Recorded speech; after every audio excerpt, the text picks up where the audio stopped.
প্রথমে বলবো আজকে আমাদের একটু পরেই টুইটার কর্মসূচি শুরু হবে। সেই টুইটার কর্মসূচিতে এক্স হ্যান্ডেলে আপনারা সবাই আমাদের যে দাবিগুলো তুলে ধরা হয়েছে সেটা সবাই করবেন এবং যারা জানে না তাদের কাছেও পৌঁছে দিন। টুইটার কর্মসূচিটা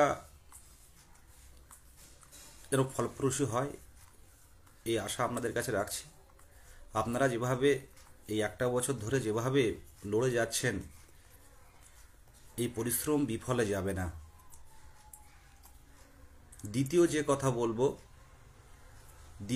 কথা বলবো যেটা যে বিভিন্ন নিউজ চ্যানেলে আপনারা দেখতে পাচ্ছেন যে 23-এ রেজাল্ট দেবে প্রাথমিকের। তো আপনারা ভেবে দেখুন 22-এর পরীক্ষা কবে হয়েছিল, কবে রেজাল্ট দিয়েছিল, কতদিন পর। আর 23 কি আগে দিচ্ছে না দেরিতে দিচ্ছে?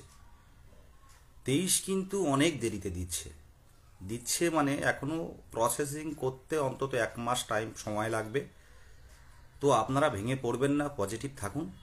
আমি একটু 5 মিনিট লাইভে এই কারণেই আসলাম, পজিটিভ থাকুন। আমাদের যে পরিশ্রম আমরা করেছি সেই পরিশ্রম বিফলে যাবে না।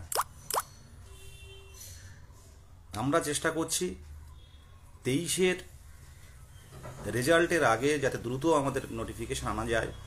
এই টুইটার কর্মসূচি করুন, আর যেখানে যেতে হয় আমরা যেতে রাজি। আজ যেটা বলবো, রিক্রুটমেন্ট একটা কেস করেছিলাম আমরা। সেই রিক্রুটমেন্ট কেসটা যেহেতু একটা চলতি রিক্রুটমেন্ট চলছিল, 20-22 সেশনের 14-17 যে প্যানেল নিয়ে ঝামেলা চলছিল সুপ্রিম কোর্টে, আমরা ভালোই করে জানি। এই সময় কেসটা উঠলে কোনো তার ভ্যালু থাকতো না, কেসটার কোনো রায়ই আসতো না। তো যেহেতু এবার কমপ্লিট হয়ে যাওয়ার পথে চূড়ান্ত পর্যায়ে, সুতরাং আমরা খুব দ্রুত এবার আমাদের এই কেসটা আশার আলো দেখতে পাচ্ছি। রিক্রুটমেন্ট একটা কেস করা হয়েছে, অনেকে আপনারা জানেন, কলকাতার নামী অ্যাডভোকেটের কাছে। নামটা আমি এখানে সোশ্যাল মিডিয়াতে বলছি না, অনেকেই জানেন। তো যেহেতু একটা চলতি রিক্রুটমেন্ট চলছিল, পর্ষদকে কোর্টে ডাকলেই বলতো যে একটা রিক্রুটমেন্ট চলছে, তার বিরুদ্ধে করতে পারবো না, সুপ্রিম কোর্টের দিকে তাকিয়ে আমরা। সুতরাং সেটা শেষের দিকে চলে এসে চূড়ান্ত পর্যায়ে আমরা এবার এই কেসটা তুলব। আপনারা পজিটিভ থাকুন, একটাই কথা বলবো, পজিটিভ থাকুন। নিউজে অনেক কিছু দেখাবে, যদি দেওয়ার হতো রেজাল্ট অনেক আগেই দিত। তবে সরকার যদি মনে করে তার বিরুদ্ধে তো আমরা কিছু করতে পারি না। তবে আমাদের যেটুকু করার সেটুকু কিন্তু করে গেছি এবং করব, এটুকুই বলার। একটু পরে টুইটার কর্মসূচি শুরু হবে, আপনারা নিজে টুইটার করুন, লড়াই জারি থাকুক।